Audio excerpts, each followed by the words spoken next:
यहाँ पे कुछ एग्जाम्पल्स हैं एक्सिस ऑफ सिमेट्री, जिसमें हमको समझना है कि कैसे हम डिसाइड करेंगे कि कितने डिग्री रोटेशन पे हमको करना है और क्या इसका एक्सिस ऑफ सिमेट्री होगा। ठीक है, तो पहले केस हम लोग देखते हैं अमोनिया का। ठीक है, अमोनिया NH3 होता है और इसका जो ज्योमेट्री होता है वो हाइब्रिडाइजेशन जो होता है वो sp3 होता है और स्क्वायर पिरामिडल पिरामिडल इसका जो स्ट्रक्चर होता है, जैसे कि हम लोग जानते हैं पिरामिड टाइप का। ठीक है, ये देखिए कुछ इस तरीके से। ठीक है, ये आपका NH3 का स्ट्रक्चर है। तो इसको अगर हमें इसमें देखना है कि कितना इसमें हमें थीटा क्या होगा, इसकी एक्सिस ऑफ सिमेट्री क्या होगी। फिर से वही बात, एक्सिस ऑफ सिमेट्री क्या होगी, मतलब कि वो एंगल जिस पे हमें रोटेशन करने पे इक्विवेलेंट अमाउंट यही चीज हमको मिले। तो पहले तो हमको एक्सिस ढूंढना पड़ेगा। ये हम लोग देखिए, जरा इसको देखिए, हमारा कुछ इस तरीके का स्ट्रक्चर है। ठीक है, इस तरीके का है,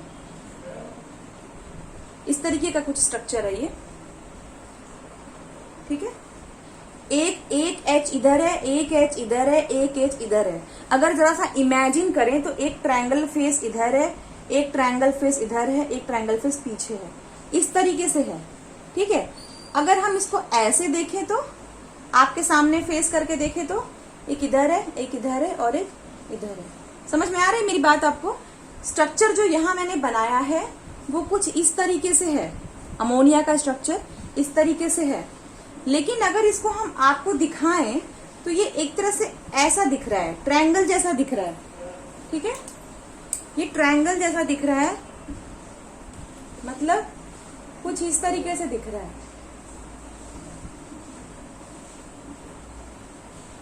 है ना। बीच में MN है और इस तरीके से दिखेगा आपको। ठीक है, ये स्ट्रक्चर नहीं होता है इसका, ऐसा समझ मत लीजिएगा आप। ये this is the structure and shape of ammonia. लेकिन मैं आपको बस ये बता रही हूं कि अगर हम इसको समझें और पढ़ें तो हमको ये इस तरीके से मिलेगा देखने को। ठीक है, ये आपका अमोनिया है, एक हाइड्रोजन इधर है, एक इधर है, एक इधर है, और हम इसको अगर आपकी तरफ ऐसे फेस कर दें तो ये हमको ट्रायंगल जैसा दिखेगा। एक H इधर है, H इधर है, H इधर है और बीच में आपका अमोनिया है। ठीक है, तो इसको देख के क्या समझ में आ रहा है, कौन सा एक्सिस इसमें लग सकता है। ठीक है, अच्छा एक बात मैं और आपको बता दूं, बहुत इंपॉर्टेंट है कि जो हम एक्सिस ऑफ सिमेट्री देखते हैं, एक्सिस जरूरी नहीं है, जैसे H2O हम लोगों ने देखा तो H2O में C2 एक्सिस ऑफ सिमेट्री था और कोई एक्सिस ऑफ सिमेट्री उसमें नहीं थी। ठीक है, लेकिन ऐसे भी मॉलिक्यूल्स होते हैं जिसमें कि एक से ज्यादा भी हो सकता है। ठीक है, एक से ज्यादा भी एक्सिस ऑफ सिमेट्री हो सकता है।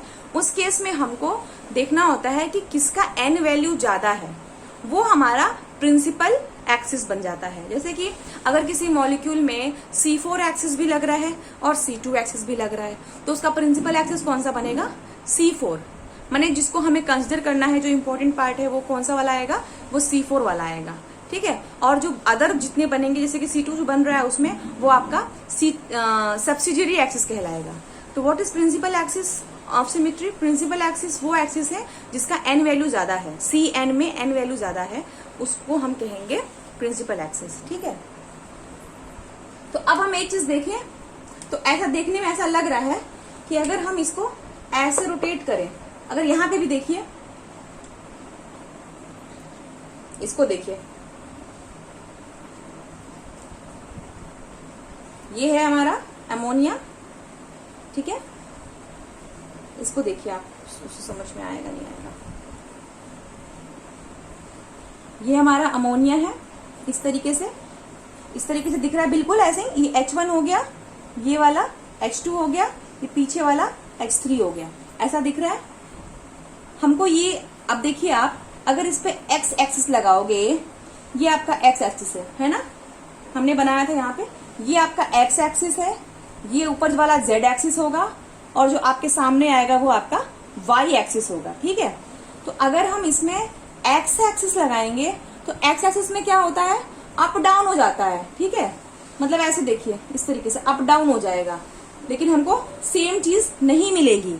अगर हम इसमें वाई एक्सिस लगाते हैं, सामने वाला देखिए, तो भी कैसे होगा, इस तरीके से घूमेगा, तो भी आपको सेम चीज नहीं मिल रही है, डायगोनल हो जाएगा वो। तो इस केस में आपका ये एक्सिस लगेगा, जेड एक्सिस इसमें लगेगा। अमोनिया में क्या लगेगा, जेड एक्सिस लगेगा। तो जब इसमें जेड एक्सिस लगेगा, ये H1 है, ये H2 है, वो पीछे वाला H3 है, तो कितना घुमाएंगे, कितना घुमाएं कि ये यहां आ जाए। देखने से लग रहा है कि अगर 120 डिग्री 120 डिग्री घुमाएंगे इसको तो हमें इक्विवेलेंट मिल जाएगा। समझ में आ रहा है? जैसे कि अगर इसको घुमाते हैं 120 घुमाइए, देखिए ये वाला H1 है, याद रखिए ये ब्लू पेन वाला जो है आपका H1 है, ठीक है। 120 घुमाते हैं इसको इस तरीके से, देखिए H1 इधर आ गया, ठीक है, ये H1 था, ये इधर आ गया, H2 चला गया पीछे और पीछे का H3 आगे आ गया। मतलब मेरे कहने का, इसको इस तरीके से देख रहे हो अगर, तो इसमें हमने 120 डिग्री रोटेशन कराया, ठीक है, 120 डिग्री रोटेशन कराया, क्या हो गया, H1 इधर आ गया, H2 चला गया पीछे और H3 इधर आ गया। तो ये स्ट्रक्चर, इसके ये मॉलिक्यूल और ये मॉलिक्यूल इक्विवेलेंट है। इसका मतलब कि जो इसमें एक्सिस लगेगा वो कौन सा लगेगा, वो जेड एक्सिस लगेगा, ठीक है। कौन सा एक्सिस लगेगा, ये जेड एक्सिस लगेगा।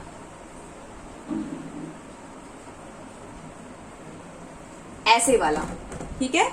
अमोनिया के सेंटर में हम ऐसे रखेंगे और ऐसे रोटेट करेंगे 120 डिग्री। 120 डिग्री जब हमने रोटेट किया तो H1 इधर आ गया, H2 इधर। अब जैसे कि मैंने कहा था 120 डिग्री रोटेशन करेंगे तो उसका CN वैल्यू क्या होगा, 360/120 यानी कि 3, यानी कि C3।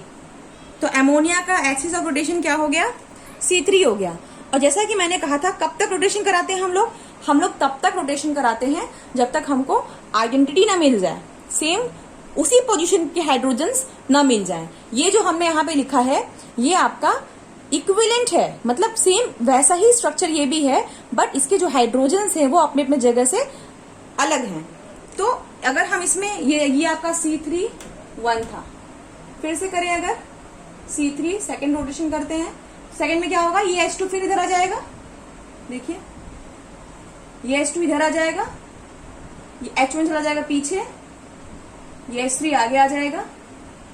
फिर से कराते हैं, एक रोटेशन और कराते हैं इसमें। अब एक और कराएंगे तो H1 जो पीछे था वो इधर आ जाएगा, ये H2 इस साइड आएगा और H3 आपका चला जाएगा पीछे। तो ये स्ट्रक्चर जो है वो इसके बिल्कुल सेम है। तो जो थर्ड, जैसा कि मैंने कहा C3 है, ये C3 1, C3 2, C3 3, मतलब थर्ड वे ऑपरेशन में थर्ड हमने जो रोटेशन कराया उसमें हमको बिल्कुल आइडेंटिटी मिल गई। तो तब तक रोटेशन कराते हैं जब तक हमें आइडेंटिटी ना मिल जाए।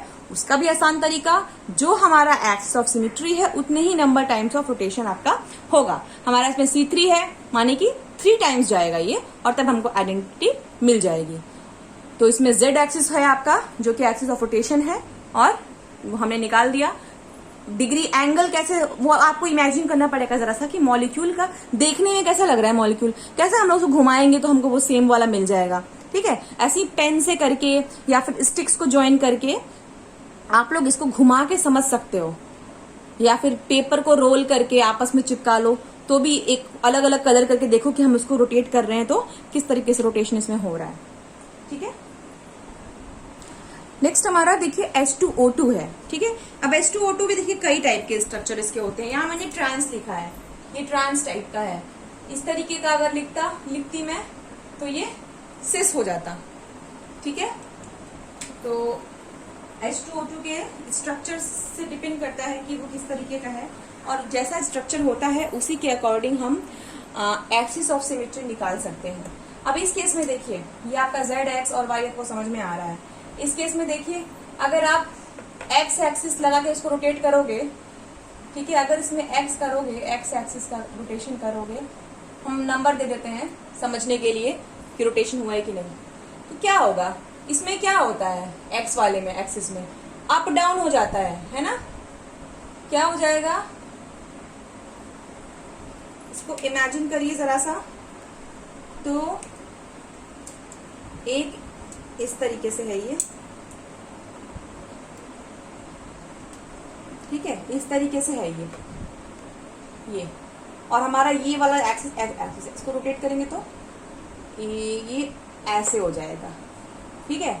इसका मतलब ये H1 इधर आ जाएगा नीचे और ये H2 चला जाएगा ऊपर। तो हमको इक्विवेलेंट तो मिल नहीं रहा है, इसका मतलब ये इसमें है नहीं, ठीक है।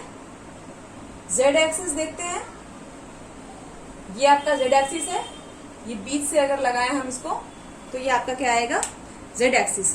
Z एक्सिस में क्या होता है, इधर वाला यहां चला जाएगा, यहां वाला यहां चला जाएगा, लेफ्ट राइट हो जाता है, ठीक है। फिर से देखिए, अगर हम इसको इस तरीके से समझे, अगर हम यहाँ सेंटर से लगा रहे हैं तो ऐसे इस तरीके से हो जाएगा वो, यानी कि ये O हो गया, इधर चला जाएगा H1 और यहाँ आ जाएगा H2, ठीक है। लेफ्ट राइट वाला रिलेशन हो जाएगा, H1 अगर लेफ्ट में है तो राइट में चला जाएगा, H2 अगर राइट में है तो लेफ्ट में चला जाएगा। तो ये भी देखिए रोटेशन के बाद हमारा सेम नहीं आ रहा है, ठीक है। अब देखते हैं Y एक्सिस, ठीक है। अच्छा, एंगल जैसे मैंने, आप देख रहे होंगे कि इसको हम जो घुमा रहे हैं 180 डिग्री घुमा रहे हैं, 180 डिग्री घुमा रहे हैं, क्योंकि इतना तो देख के समझ में आ ही रहा है कि अगर मेरा हाथ देखिए, ये हाथ अगर ये प्लेन पे है तो अगर इसको हम 90 डिग्री ऐसे घुमाएंगे तो ये ऐसे ऊपर आपके आ जा रहा है, ठीक है। मतलब ये इस तरीके से रोटेट, प्लेन पे कोई चीज अगर है तो जनरली आपको वापस से वही मॉलिक्यूल को रीजनरेट करना है, उसको इक्विवेलेंट बनाना है, तो वो हमको देखना पड़ेगा। अगर हम इसको 90 डिग्री घुमाए होते, ये भी समझ लीजिए, अगर हम इसको 90 डिग्री घुमाए होते, इस तरीके से स्ट्रक्चर है, 90 डिग्री को घुमाया तो कैसे होता, ये ऐसे आके रुक जाता, तो भी तो सेम नहीं है, ठीक है, क्योंकि ये प्लेन पे है, तो इसीलिए हमको इसमें 180 डिग्री करना पड़ेगा, ठीक है। अब देखिए Y एक्सिस पे करना है, Y मतलब कि ये है, Y वाले में आपका एक्सिस ये है, ऐसे घुमाएंगे, इसको हमने पकड़ा, H2 को पकड़ा और 180 डिग्री घुमा देंगे इसको, ठीक है। 180 डिग्री घुमा देंगे इसको, क्या हो जाएगा, ये H1 यहाँ आ जाएगा और ये H2 चला जाएगा यहाँ।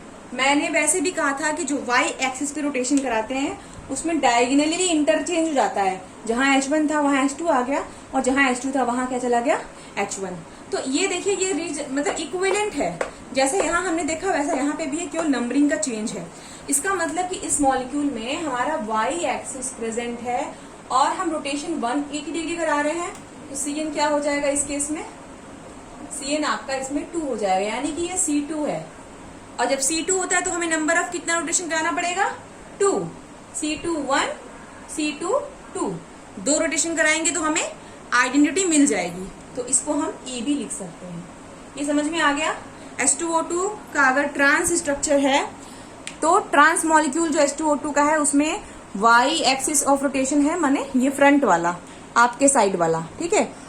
इस तरीके से इमेजिन कर सकते हैं कि ये आपका एक्सिस है और ये H2 आप यहां से ऐसे घुमा रहे हो, और कितना घुमाना है, 180 डिग्री घुमाना है, ठीक है। तो ये वाला क्लियर हो गया। अच्छा, और देखिए जो सिस वाला मैंने बताया था, इसमें आपको हम सिस वाला भी थोड़ा सा बता ही देते हैं। जो सिस H2O2 था, अगर सिस होता तो क्या होता, अगर यही H2, ये देखिए सिस फॉर्म है इसका, ठीक है, ये H1 हो गया, ये H2 हो गया। अब इस केस में देखिए, अगर हम X एक्सिस लगाएं, अगर हम X एक्सिस लगाएंगे तो इसमें अप डाउन हो जाता है, जैसा कि H2O वाले में हम लोग का हो रहा था ना, H2O वाले में बिल्कुल वैसे यहाँ पे भी होगा, ये ऊपर चला जाएगा। तो क्योंकि ऊपर चला जाएगा तो हमको सेम इक्विवेलेंट तो मिलेगा नहीं मिलेगा, इसका मतलब कि इसमें X एक्सिस नहीं प्रेजेंट है, ठीक है। नेक्स्ट ट्राई करते हैं, कौन सा वाला, वाई एक्सिस। वाई एक्सिस कौन सा होता है? आपके सामने वाला होता है। सामने वाला होता है, इसका मतलब हम इसको ऐसे लेके ऐसे घुमाएंगे। कितना घुमाएंगे? 180 डिग्री घुमाएंगे। तो वाई एक्सिस वाले में क्या होता है, हमको मैंने बताया आपको, उसमें हम लोग को डायगोनली मिल जाता है रिलेशन।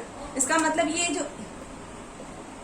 जो H1 है यहाँ चला जाएगा, H2 है जो यहाँ चला जाएगा डायगोनली। तो ये भी आपका इसके तरह तो है नहीं, इक्विवेलेंट बिल्कुल नहीं है। तो इसका मतलब कि इसमें वाई एक्सिस भी नहीं प्रेजेंट है। ठीक है, नॉट प्रेजेंट वाई एक्सिस। अब लास्टली देखते हैं जेड एक्सिस। जेड एक्सिस कौन सा वाला है आपका? ये वाला है। ये दिख रहा है ना आपको, ये वाला है। अब ये वाला है तो इस H1 को उठा के अगर हम ऐसे रोटेट करते हैं, यहां से उठा के अगर यहाँ करें तो HT पीछे से यहाँ आ जाएगा और H1 कहां से? यहाँ। अब वैसे भी मैंने कहा था कि जेड एक्सिस में क्या होता है रिलेशन? लेफ्ट राइट का होता है, माने कि जो लेफ्ट पे है वो राइट पे चला आता है। यहाँ H2 हो गया, यहाँ H1 हो गया, और ये आपका इसके इक्विवेलेंट है। इसका मतलब कि इसमें जेड एक्सिस प्रेजेंट है और हमने रोटेशन कितना कराया? 180 डिग्री कराया। तो इसका मतलब कि ये आपका C2 है। एक और करा देंगे अगर हम इसमें, तो ये आपका आइडेंटिटी आ जाएगा। ठीक है, ये आपका आइडेंटिटी आ गया। तो इसमें भी आपका C2 एक्सिस था, एक्सिस ऑफ सिमेट्री। अब एक और देख लेते हैं। इतने एग्जांपल्स तो काफी है मुझे लगता है एक्सिस ऑफ रोटेशन समझने के लिए। नेक्स्ट आपको हम प्लेन ऑफ सिमेट्री बता देंगे थोड़ा। ठीक है, अब थर्ड आपका क्या है? बेंजीन है, C6H6। ठीक है, ये तो बहुत ही सिंपल है, थोड़ा सा समझना चाहिए इसको देख के। ये देखिए, देख के लग रहा है कि अगर हम 60 डिग्री इसका रोटेशन कराएं, अगर नंबरिंग कर दो इसको 1 2 3 4 5 6, देख के क्या लग रहा है? देख के लग रहा है कि अगर हम 60 डिग्री घुमाएं इसको तो 2 के जगह पे 1 आ जाएगा, 3 के जगह पे 2 आ जाएगा, 4 के जगह पे 3 आ जाएगा, 5 की जगह पे 4 और 6 की जगह पे 5 आ जाएगा। मतलब इसमें देख के लग रहा है कि और हमको जो स्ट्रक्चर मिलेगा वो भी बिल्कुल ऐसा ही मिलेगा, कुछ भी ऊपर नीचे नहीं हुआ रहेगा। एक और चीज मैं बता दूं आपको इस केस में, क्योंकि ये थोड़ा सा कॉम्प्लेक्स है, इसमें बाकी जो एग्जांपल मैंने दिया उसमें केवल C वाला ही, मतलब एक ही एक्सिस ऑफ सिमेट्री था। इस केस में आप देखिए जरा, इसमें कई सारे, मतलब एक तो आपका ये वाई एक्सिस इसमें होगा, देखने से ही लग रहा है ये आपका वाई एक्सिस है ना। अगर हम इसको थोड़ा सा घुमाएंगे 60 डिग्री पे तो 1 की जगह पे क्या हो जाएगा? इस तरीके 60 डिग्री अगर हम इसको रोटेशन करते हैं जेड एक्सिस पे, ठीक है, ये आपका जेड एक्सिस है। ऐसे मतलब अगर ये जेड एक्सिस है तो ऐसे गोल गोल, मतलब इस तरीके से घुमाएंगे और खिसकाएंगे। कैसे इसको समझते हैं जरा ध्यान दीजिएगा इसको। अगर इसको समझना है ना आप लोगों को तो ऐसे समझिए, ये जैसे कॉपी है और ये मेरा जेड एक्स आपका ये सॉरी ये वाई एक्सिस होगा, माय मिस्टेक, ये आपका वाई एक्सिस होगा। ठीक है, तो वाई एक्सिस को समझने के लिए जैसे कि ये कॉपी है और ये हमारा वाई एक्सिस है, तो ये सारे कोने अगर हैं, आप चाहते हो कि बिल्कुल ऐसा ही हमको मिले, ठीक है, ऐसा ही हमको बिल्कुल मिले और नंबर एक्सचेंज हो जाए, तो उसको कैसे घुमाओगे? देखो ये हमने 90 डिग्री घुमा दिया, ये हमने 90 डिग्री घुमा दिया। 90 डिग्री में हमको सेम नहीं मिल रहा है, इक्विवेलेंट नहीं मिल रहा है, ठीक है, तो इसमें हमने 90 डिग्री और घुमा दिया, मतलब 90 90 180 180 डिग्री हमने इसको घुमाया तो हमको इक्विवेलेंट मिल गया, पहले की तरह ही मिल गया। बस अंतर क्या है, ऊपर वाला यहाँ देखिए नीचे आ गया, नीचे वाला ऊपर चला गया। तो ये इस केस में तो हमारा ये 180 डिग्री माने कि C2 रोटेशन था। तो उसी तरीके से इस केस में 60 डिग्री करने पे हमारा रिजनरेट हो रहा है इक्विवेलेंट स्ट्रक्चर वाई एक्सिस पर। यहाँ 1 आ गया, 2 3 4 5 6। इसी तरीके से हम लोग इसको, अच्छा देखिए 60 डिग्री कर रहे हैं ना हम लोग रोटेशन, 360/60 यानी कि 6, यानी कि ये C6 है। तो आप देखिए इसमें हम लोग 6 बार करेंगे। अगर हमको इसमें आइडेंटिटी चाहिए तो we will do it 6 times. ये हमने अभी 1 बार किया रोटेशन, ठीक है, इसी तरह ये हमने 1 बार किया, C6 1 किया, फिर C6 2 करेंगे, ठीक है, फिर C6 3 करेंगे, फिर C6 4 करेंगे, फिर C6 5 करेंगे, उसके बाद C6 6। यहाँ पे आपको आइडेंटिटी मिल जाएगी। जरा देखते हैं, ये 1 वाला था ना, अब देखिए इस केस में ये 1 वाला यहाँ आ जाएगा, 1 2 3 4 5 6। इस केस में 1 वाला यहाँ आ जाएगा, 1 2 3 4 5 6। अब इस वाले केस में यहाँ आ जाएगा 1 2 3 4 5 6। फिर अब इस केस में यहाँ 1 2 3 4 5 6। इस केस में 1 2 1 2 3 4 5। तो ये देखिए छठे वाले ऑपरेशन में हमारा सेम आइडेंटिटी आ जाता है, जो हमारा शुरुआत जहां से हमने नंबरिंग की थी बिल्कुल वही चीज हम लोग को मिल जा रहा है। अब इसमें C6 हो रहा था ये। एक और चीज बता दें, देखिए अगर हम इसमें ये प्लेन लगाएंगे x, अगर हम इसमें x एक्सिस का प्लेन लगाएंगे तो वो भी लग जाएगा। क्या होगा, ये ऐसे पलट जाएगा। ठीक है, अगर हम इसमें ये वाला एक्सिस लगाएं, अगर हम इसमें x एक्सिस लगाएं, ठीक है, और 180 डिग्री घुमा देंगे तो ये इसको ऊपर नीचे कर देंगे, यानी कि क्या हो जाएगा, ये 4 ऊपर चला जाएगा, ये 1 नीचे आ जाएगा। इस तरीके से हो जाएगा। ये देखिए, तो अगर A1 इसका मतलब कि इस केस में C2 एक्सिस भी है। मेरे कहने का मतलब था, जो मैंने आपको बताया, कि जरूरी नहीं है कि केवल एक ही एक्सिस हो, 2 या उससे अधिक भी एक्सिस हो सकते हैं, लेकिन C2 एक्सिस से आपका बड़ा C6 एक्सिस है, क्योंकि इसका एन नंबर जो है वो अधिक है, 6 है। तो हमारा प्रिंसिपल एक्सिस इसमें क्या हो जाएगा, C6 हो जाएगा, और सब्सिडियरी एक्सिस क्या हो जाएगा आपका, C2 हो जाएगा। ठीक है, तो ये हम लोगों ने पढ़ लिया इसको। अब नेक्स्ट हम प्लेन ऑफ सिमेट्री बताएंगे। Okay, thank you.